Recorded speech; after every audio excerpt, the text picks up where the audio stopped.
Hello everyone! Grabe init dito ngayon sa amin. Abot ng kanina umalis kami ni Edgar, pumunta bumili ng feeds na mga manok.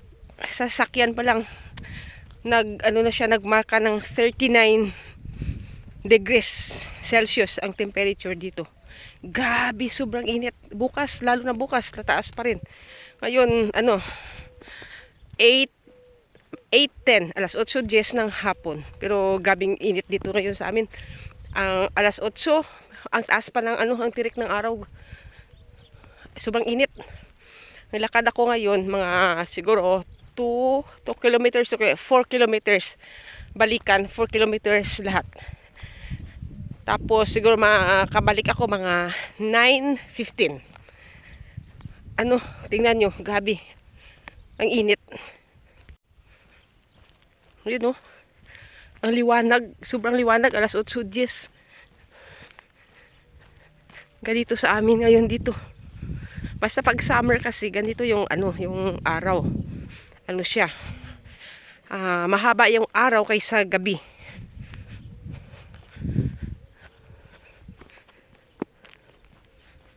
Pagdating ng winter, naman yan. Pagdating siguro mga August, yan, paunti-unti na yan, mga alas 6, alas 7 ng gabi, medyo na siya, medyo madilim na. Hanggang winter na yan. Sa ngayon, kasi summer pa ngayon. Pero grabe talaga init dito sa, namin sa lugar namin, grabe talaga init. Sana naman, ito bagong vlog ko. Try ko lang. Sana i-subscribe nyo naman ako at saka i-like yung mga video ko. I-try ko lang to. Kung okay ba o hindi. Edi adios. Bueno, itong videos ko pang memories ko lang naman to . Hindi naman na talagang i-vlog ko na para mapagkitaan ko siya. Memories ko lang to talaga. Kanina pagdaan namin dito ni Edgar, maraming mga tawag dito cordero. Dito tawag dito oveja. Dami dito, mga ilang araw na to, mga last week pa yan dito sila sa may highway. Ewan ko bakit hindi niligpit ng may-ari. Pakalat-kalat lang dito. Kahapon nung dumaan ako dito, sabi ko bakit ang daming tae daming tae dito sa highway. Yun pala, hanggang ngayon nandito pa sila. Kahapon nakita ko kumakain sila, nasa ilog sila kumakain, pero ilog na walang tubig. Kumakain sila ng mga damo na patay. Grabe kasi ngayon dito ang mga damo sa patay lahat. Dahil sa sobrang init. Kaya pa, sabagay, pag ganito dito kasi pag summer, patay talaga mga init dito. Parang gaya din dyan sa atin. Pero sa atin mas marami talaga magandang dyan, yung maganda tingnan kasi green kahit summer yung iba. Yung lugar green pa rin, dito talagang patay na talaga yung mga damo. Tingnan nyo. Ayun mga na. Talagang tuyong-tuyo na. Delikado yan dito pag ganito dito. Kasi yung mga wildfire. Mga anong year ba to yun na nagkaroon ng wildfire. Dito lang banda malapit lang dito sa amin. Kasi sa sobrang sobrang tuyo na mga damo. Ito mga tae na mga oveja. Nandito kanina sila, isa yung banda namin kanina sila nadaanan. Yung mga tae nilang oveja, mga cordero. Ayan. Malapit na ako sa mga mga 1.5 kilometers na siguro lakad ko ngayon. Ayun, patay yung mga damo. Pag sindihan to, o mga sigarilyo na itatapon dito, lahat sisikla agad to. Kakalat yung mga parang dito ngayon, parang marami na mga nakita ko sa marami na mga balita na mga sunog-sunog.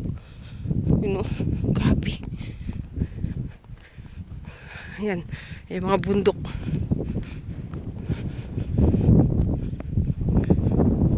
Saan na kaya mga na yun, cordero na yun? Baka namahinga na sila. Kasi medyo malilim na ngayon. Yan sila.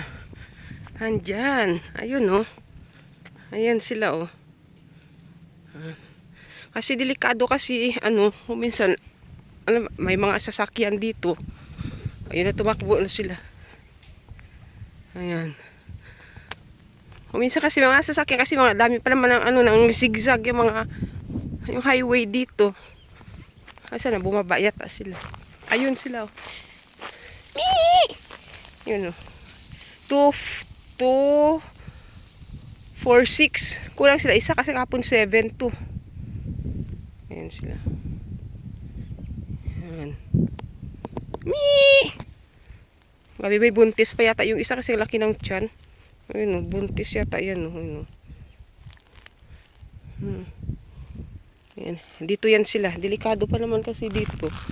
Yung mga, pag dumadaan yung mga sasakyan, lalo na pag sa gabi. Kasi, dito, zigzag ang yung highway na to. O sa bagay dito, hindi naman masyadong maraming sasakyan na dumadaan. Pero kahit na, kasi yung iba na hindi taga rito, ang bilis na patakbo tapos sa gitna pa talaga. Talagang kainin talaga nila yung kabilang line. Wala naman line dito eh. Kabilang side. Akala nila sila lang ang dumadaan kung minsan dito. Kailangan talaga dito, hindi ka pwede papatakbo ng 60. Dito 50. Ng velocity mo ng sasakyan. Kasi daming kurba, zigzag, at saka delikado. At saka yun mga daming bangin. Ito, bangin yan eh. Yan parang ilog, pero ilog siya na may tubig kunti dyan. Pag gabing ulan dito, gabing tubig, ang daming tubig. Tapos dyan may tulay. Malapit na yung tulay dito. Dito si Bruno naliligo pag maglakad kami na bababa kami tapos maraming tubig. Diyan yan siya bumababa sa tulay. Diyan kami bumababa kami diyan para iinom siya. Pero yan siya lulusob sa tubig kasi gusto niya ng tubig. Gusto maligo sa palagi kahit sa swimming pool eh. Lumulublob sa swimming pool kasi nainitan siguro. Kasi siya eh, pero di agua. Iwan ko anong tawag sa atin ng rasa yan. Basta dito, pero di agua ang tawag sa rasa na yun. Ito yung tulay. Yan. Pag malakas yung ulan, palaging ulan, ang daming tubig yan. Ang ganda dito ng ilog na yan. Kasi umaagos yung malakas na tubig. Ayan, bumababa kami doon. Tapos dyan si Bruno, maligo. Dyan yan Ayan. Kaya lang, sa ngayon tuyo, yan siya. Ayan, dyan. Malapit na ako sa 2 kilometers. Tapos, babalik ako. Another 2 kilometers, hindi 4 kilometers lahat ang lakad ko. Yan ang araw-araw ang Kung walang lang pag weekend na nandito mga amo, hindi ako makapaglakad. Kasi nandito sila. Pag wala lang sila. And na naglalakad ako.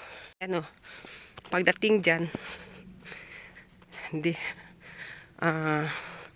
47 naka-mark siya ng 47 kilometers kasi yung doon yun kung saan ako nag-start 46 kilometers 48 pala to 47 doon sa kabil doon sa may Nabaal tatawag yan 48 ito babalik na yan ako yan 48 yan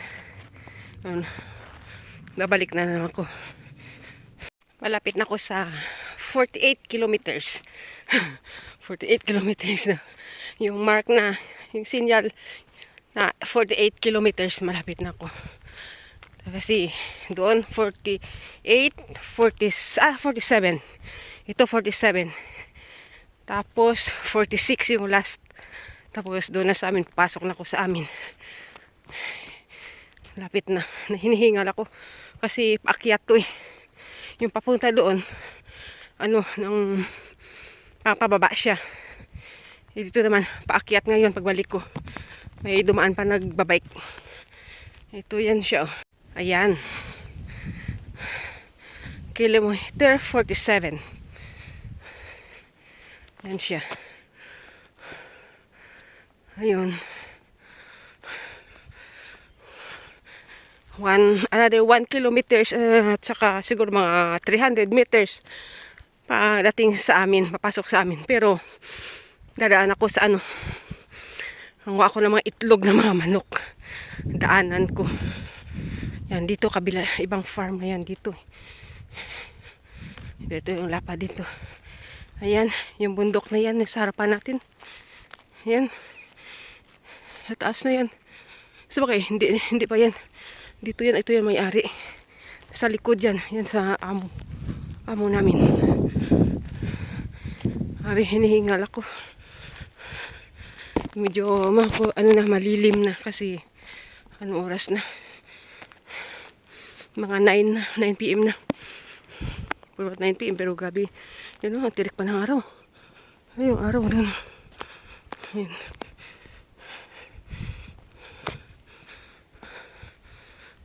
Yan, malapit na tayo sa kilometer 46.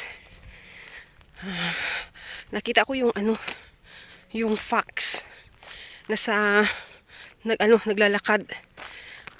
Ano yan eh, dati din yan nauuna sa akin. Kasi yung kumakain yan ng mga manok. Dito lang malapit lang yung manukan dito. May manukan na inalagaan namin, mga manok. Yan ang pinupuntiryan niya. Kaya lang may alaga kaming aso. Diyan, nagbabantay. Tumawid siya sa doon banda. Ayan na siya, 46 kilometers. Tapos, yung fox, ay, malapit yung sa sign na, yung triangle na may sign na curve na arrow. Diyan yan siya, banda. Tumawid siya. Yan eh, sa gabi. Sigurado mamayang gabi, pupunta yan doon sa mga manok. Kaya lang hindi siya makapasok kasi nandoon yung si Nicolas. Mamaya bago ako malapit na tawagin ko si Nicolas. Tatakbo yan eh. Marinig niya boses ko, tatakbo yan. Dito ko banda dito banda siya tumawid. Ayun para may daanan siya. Ayan, siguro nandyan yan. Yung mga mga damo, patay. Hindi ka napakadelikado pag ito ang sindihan. Talagang kakalat agad yung apoy. Ito pa. Ang dami siya Siguro nandyan yan sa mga tanim ng mga olivo. Yan mga olivo sa sa mga amo namin yan. Saan siya kaya banda? Alam yan eh, mabilis tumakbo.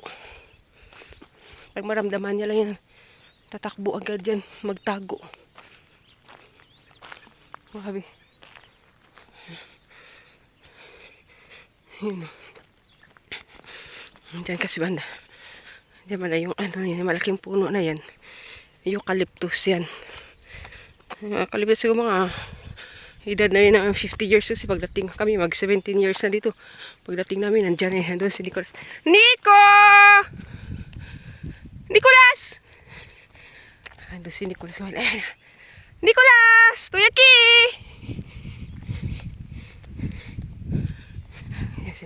Nicolas! Naghanap sa akin. Saan ako? Nicolas! Grabe ang araw pa. Alas 9. 7. Nico! Ayan na si Nicolas. Ayan. Ayan siya. Ayan. Nicolas! Ayan nyo. Ayan na. Nicolas! Venga, vámonos. Venga para allá. Para allá, venga, vámonos. Ayan. Yan siya. Doon yan siya sa Venga, vamos. Vamos. Venga. Vamos para allá. Venga.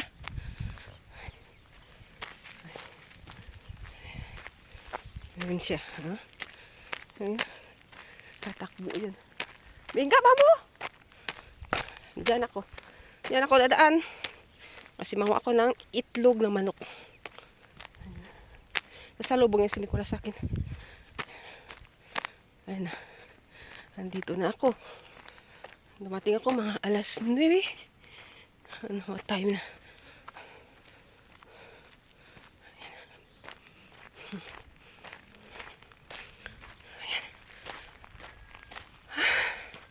Ay, hingal ako. Aba. Pasok na sa gate. Kukunin ko yung susi para ilak ko to. Time check. Alas 9. Yes. Nang, well, sa atin dyan, gabi alas 9 videos. Gabi yan dito alas 9. Ano, taas pa ng araw. Inga, Nicolas, vamos. Ya. Yan si Nicolas. Nico! Nico! Ayan si Nicolas. Ayan na. Walang tubig yung ano. Ayun, ubas. Asan na yung ubas? Ay, ubas. Ayun. Ang daming ubas. Green pa. Yan. Pag mahinog nito, malapit na mahinog, ibalot naman namin ito ng plastic. Kasi kinakain ng mga ibon. Kawan, Nico, Bing! Vamos.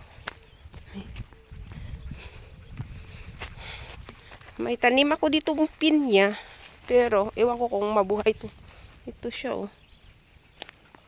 Ito yung pinya na tinanim ko. Yan. Bing, ba mo? Bing. Kuha tayo ng peras. Tingnan natin kung may bunga pa yung peras. Kasi baka kinain na ng mga ibon. Wala na nga. Wala na nga. Huh? Ito yung peras. Ayan, puno ng peras to. Ay, wala na. Kahit isa. Inubos na ng mga ano, ng mga ibon. Wala talaga. Mga frutas dito. Di tatagal kasi. Ubusin talaga ng ano, ng mga ibon. Ay, kinakain nila mga ano, ito igos. Ano bang tawag ng igos sa atin? Nakalimutan ko sa English nito. Ito yan siya. Matamis to eh. Gusto ko to pag ano na, parang violet ang ano niya. Ito yung bunga niya. Oh. Violet yung pag mahinog na matamis. Gusto ko yun. Tapos magdilig ako ng may tanim ako dito bagyo beans. Kaya lang nakakuha na ako siguro ng bunga dito, mga ilang piraso, 7. Ang dami sana bulaklak, kinakain ng mga ano, mga manok. Kaya ano, wala nang bulaklak, naubos ng kain. Hindi na siya namunga, may namunga na ano lang, ilang piraso siguro, pero ang liit pa. Ayan.